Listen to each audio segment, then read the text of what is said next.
Hello students, so let us continue with chapter 2 models. Chapter 2 in your English grammar models. Okay, so as of now we have discussed uses of can, could, may, might, must. So let us continue and go through the remaining models, the remaining model auxiliaries. So let's start with the models which are used for suggestion, advice or duty obligation. So let us understand the use of should and ought to. Use of should and ought to. What is the difference between should and ought to? Actually, these three models, must, should, ought to, are used for same purpose, but their meanings are different. When we use must, it shows necessity. Must shows necessity, while should shows a normal suggestion or advice. Should, we use should, or should is used to make suggestions or advice, and must is used to show necessity. And ought to is used to show moral duty. Okay, so let us go through the examples and come to know more about them. So we use should to make a suggestion or to give advice. You are putting on weight, you should take regular exercise. So it is what? Suggestion. It is what? A suggestion or advice. So in this case we use should. Okay, you don't look well, you don't look well, you should see a doctor. It is what? Suggestion. You should do something, so it is right to do something. That is what? Suggestion. Okay, should is not as strong as must or have to. So as I have told you that in the beginning, should, there is a difference between should, ought and must. Must shows a firm necessity. Okay, so should is not as strong as must. You should wear a helmet while driving a motorbike. It means it's right for doing so, but it's a suggestion, it's an advice. You must wear a helmet while driving a motorbike. So it shows a firm necessity. Okay, it is necessary to do, and it's a suggestion. You have to wear a helmet while driving a motorbike. So a third one shows you are compelled to do it because it's a law. It's a law, so you are compelled to do. Okay, now let us should have. As I told you while explaining must, if there is no past form of any modal verb, so simply add that modal verb plus have and then third form of verb. Simply that modal verb can be changed into past. Okay, that modal verb, have and third form of verb, like should have done, must have done. Okay, so should have done means that it was the right thing to do but wasn't done. It shows past. It is past of should. It was a pleasant day. You should have arranged the party in the lawn. So which was something to be done. It was something to be done in past, but it was not done. Okay, so it is past of should. As you can see, the structure should have third form of verb. Okay, should have third form of verb. Now complete these sentences with should have plus verb in the bracket. Okay, it was wrong to take the decision yourself. You should have reported. Here in the first one, you should have reported. Okay, you should have reported to the principal. Third one, second one. Okay, it's an example. Now go through first one. Ours was a much better team. Then we dashed the match. Ours was a much better team. We dashed the match. Yes. In the first one, we should have won the match. Okay, ours was a better team, so we should have won the match. It shows that they did not win the match. They did not win the match. So that's why they are saying that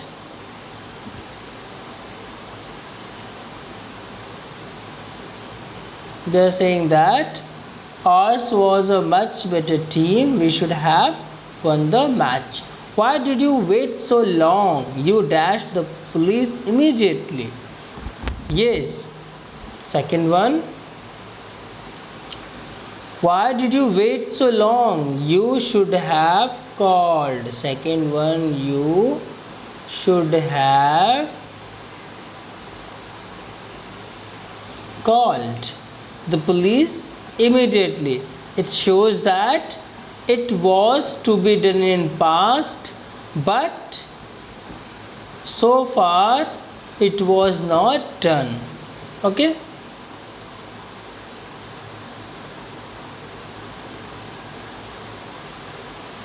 Third one. It was your mistake. You dash immediately apologize. Yes. Very good. It was your mistake. You should have apologized. Okay. So should have is past of should. It refers something was to be done in past, but it was not done. Next, why did you drink tap water?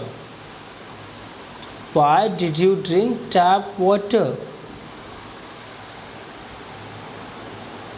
You dash it drinking it. So here in the fourth one, you should have boiled it. You should have boiled it before drinking it.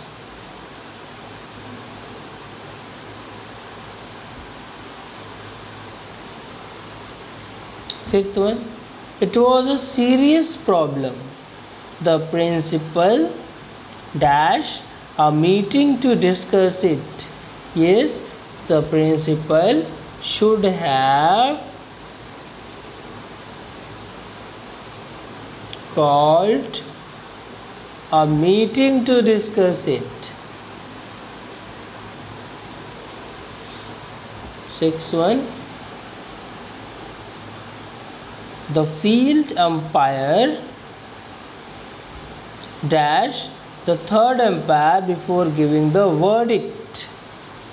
The field umpire, yes, should have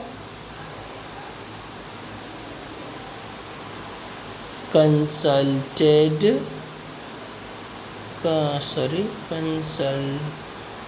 should have consulted. Okay, so we have gone through the different uses of should and should have. Should have is the past of should. Okay, now ought to. Ought to refers moral duty. It is used to convey moral obligation or moral duty. Ought to conveys the same sense as should, but it carries with it a sense at moral duty or moral obligation. Okay, you ought to take care. You ought to take care of your old parents. So it is your moral duty to take care of your parents. You ought to abide by the laws of the land. It is what? Your moral duty. So in order to express moral duty, we use ought to. Ought to also suggest that it is right the thing to do. Hence, these days both should and ought to are used to convey the same idea. So in yesterday's video I told you that modern English we avoid using ought to. Mostly we use should. Okay, we avoid using ought to. So now let us recall what we have discussed about should, must and ought to. So should, it is used for suggestion, advice or general mild. Must, it is should is used to make suggestion or advice, in a general way. Must, the speaker insists it is to be done. Okay, it shows necessity. Ought to, moral obligation to do something. Should have, it is past of should, something that was right to do but was not done. Okay, so let us discuss the use of will, shall. Will and shall are used to suggest promise or some kind of assurance. In order to express promise or assurance, we use will, shall. So as we know that will with INV and shall with other subject carry force of a promise. So normally in future tense we learned that with INV we use shall and with other subject we use will. But here if you exchange their place, so their meaning becomes different. If we use will with INV, then it shows what? A force of promise. That it means a strong promise. For example, we will come to your birthday party. So it's a strong promise that you are going to come. What may come, but you are going to come on a birthday party. Okay, so we will come to your birthday party. It's a strong promise. You shall get here all the comforts of a home. So it's a assurance. Normally we use shall with INV, but when we have to make a strong promise or strong assurance, in that case we use will with I and V. Okay, and shall with other subjects. Okay students, if you say you will get here all the comfort of a home, it's also correct, but it does not show a the strongest assurance. Okay. However, since it is now common to use will with all subjects to indicate future time, will with I and we is not enough to suggest promise. We should say, I assure you, we promise you.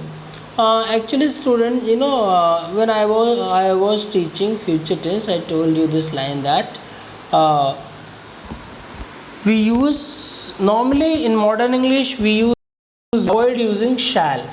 So okay, mostly we use will. We avoid using shall in modern English.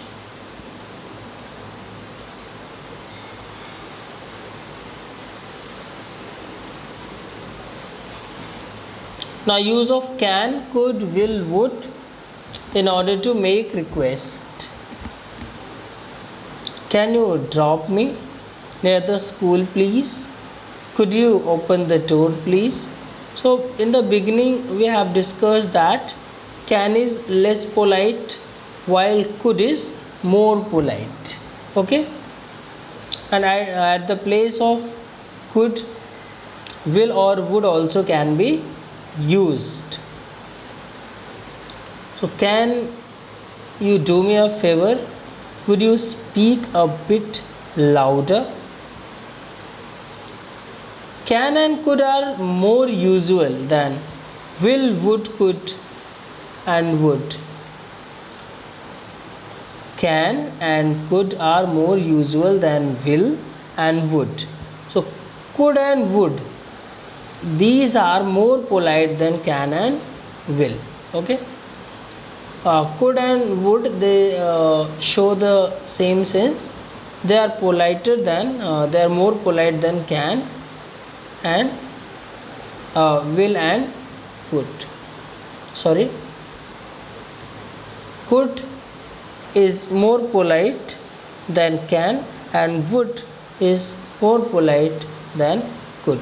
So simply if we have to make a bold request, then we can use can or would. Would you please allow me to leave now? Would you please pass the salt? Could you please allow me to leave now? Could you please pass the salt? Could you please borrow me your pen? Would you please borrow me a pen? Okay. Can you please borrow me a pen? It's also correct, but it is less polite. Will you please allow me to go? It's also correct, but it is less polite. So what we have discussed, can, could, they are commonly used to make request. Could, would, more polite than can and will. Okay.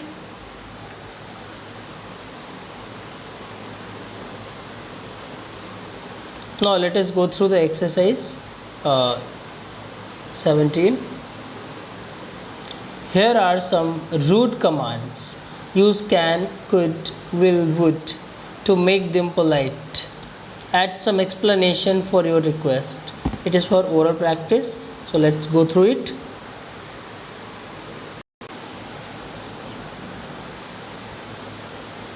For example, switch that television off. I have to prepare for a test tomorrow. Could you please switch that television off, please?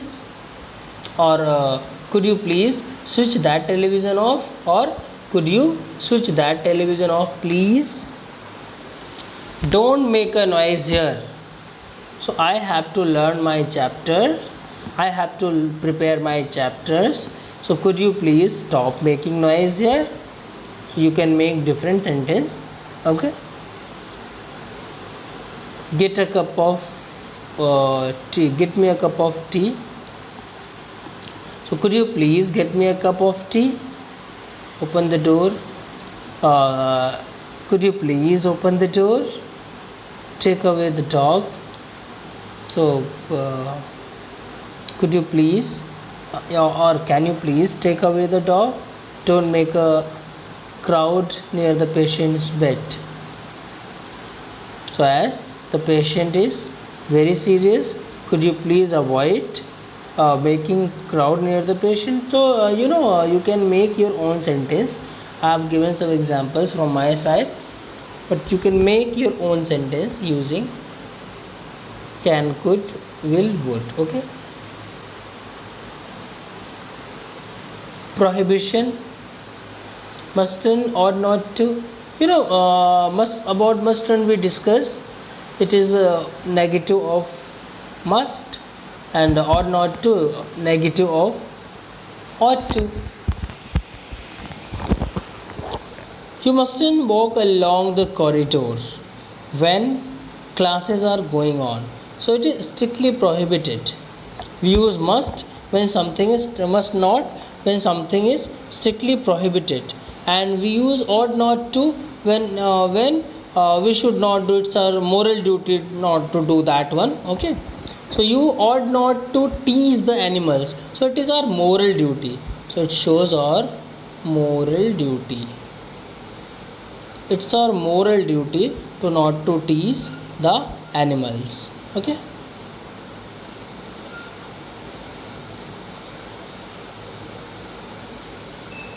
So it is mustn't that really suggests prohibition. Ought not to is more like shouldn't. It is used for moral obligations. Must not, it is prohibition to do something. Ought not to, doing something that won't be right, means morally that is not right. Go through the example. You dash take any medicine without the doctor's advice. So here strictly you are not allowed to do so. You must not. You mustn't, or you must not take any medicine without the doctor's advice. You dash keep these library books with you for more than a week. So it's your moral duty. So you ought not to. You ought not to. But it can be also strict instruction. So in second one also must not is more suitable, na? It's showing in second one it shows instruction from librarian that you must not do so. Okay. But if you are talking it in a moral way, it's a moral duty not to keep the library book for more than a week. So ought to here is less suitable. So must not in both the sentences, must not. We dash leave the car unlocked. So we dash leave the car unlocked. So we must not, or we ought not to do.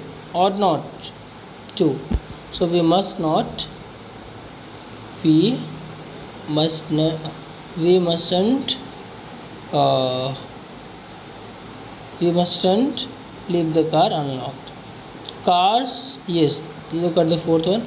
Cars dash park in front of the shops. So it is our moral obligation. So the cars ought not to be parked in front of the shop. But in this also must is also possible, because if it's a strict prohibition, then you use must. If you are saying it in a moral way, then we can use ought to. So that's why we avoid using ought to. Instead, normally we use should, because it always leaves a confusion whether it is moral duty or it is your you have been imposed by law, or it is prohibition. Okay, so parking the car before the shop, it can also be prohibition. You dash go inside without signing the entry gate, so it's a prohibition, so must not. You dash throw rubbish in the street, so it is a moral duty, so we ought not to throw rubbish in the street. Okay, students.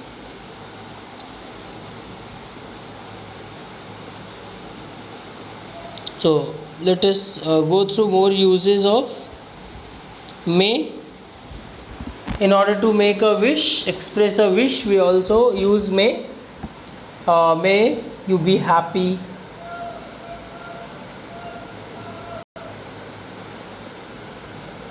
May you be happy. May you be blessed with a long life. May you live long. May God bless you with a son. So these are some wishes. Okay, so making wishes we use may, and we put marks of exclamation with in such sentences. Okay, because these sentences are exclamatory sentences. Okay, so 19th one. At the station to a friend you have come to see off, so may you have a happy journey. Okay, so thus all you have to make the wishes, do it on your own. There are 5 sentences. So to a candidate or contesting an election, so how you would wish. To a friend going to take his or final exam. To a friend's sister who is going to get married. To a friend who has been ill for a long time, very long time. To a friend about to play in a chess tournament. So all these you have to use what type of wishes using may you are going to use. So please do it on your own. Okay. Absence of necessity, so did not have or didn't need to. So here need shows necessity, but okay, mostly we use the negative form of need, needn't. Okay, or did need to. Let us go through the conversation given. I needn't have brought my umbrella. I didn't need to bring my umbrella. So both sentences are correct. While using I needn't have brought, so once again it shows past of need,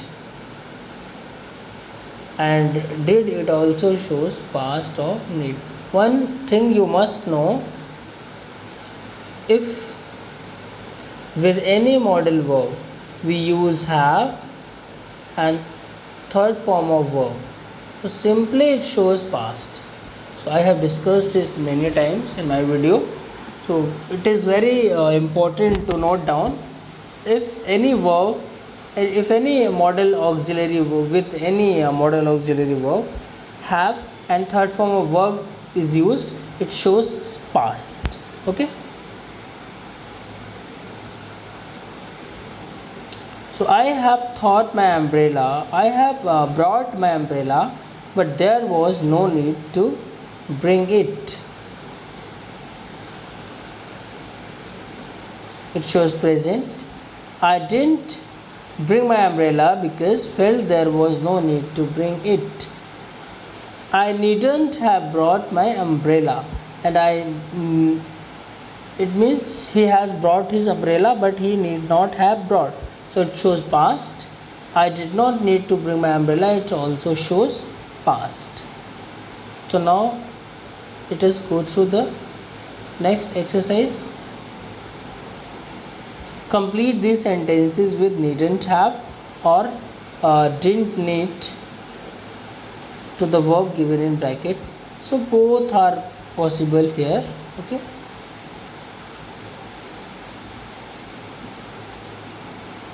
needn't or did not have, both have same meaning, don't get confused.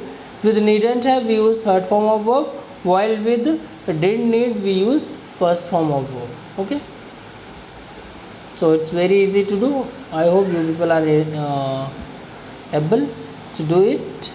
So while using needn't have,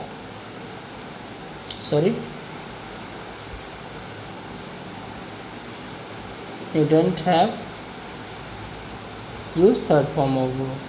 Okay, and while using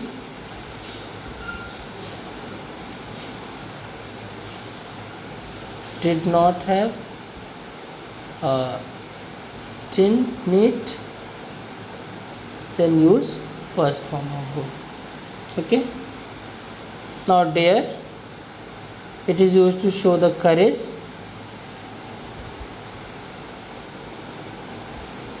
Dare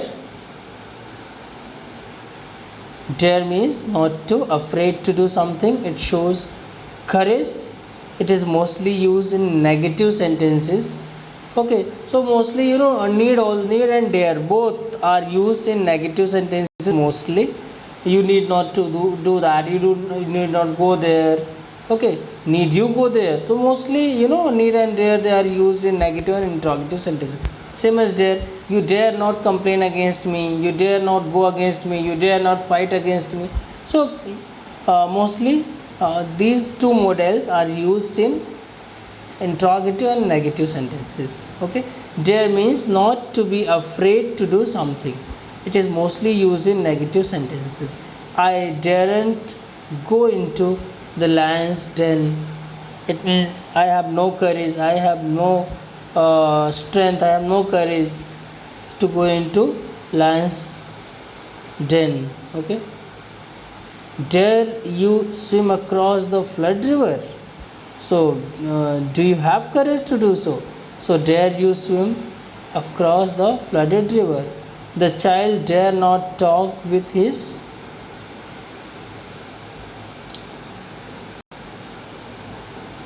father. Okay, so it is not clear, with his here father. Yeah, the child dare not talk to his father. Okay, no, I daren't, so it is the use of dare. So it's all about models. Next exercises I will come with in my next video. I will come with some questions, some type of questions which are asked in examination on the basis of models. Okay, so thank you for watching the video.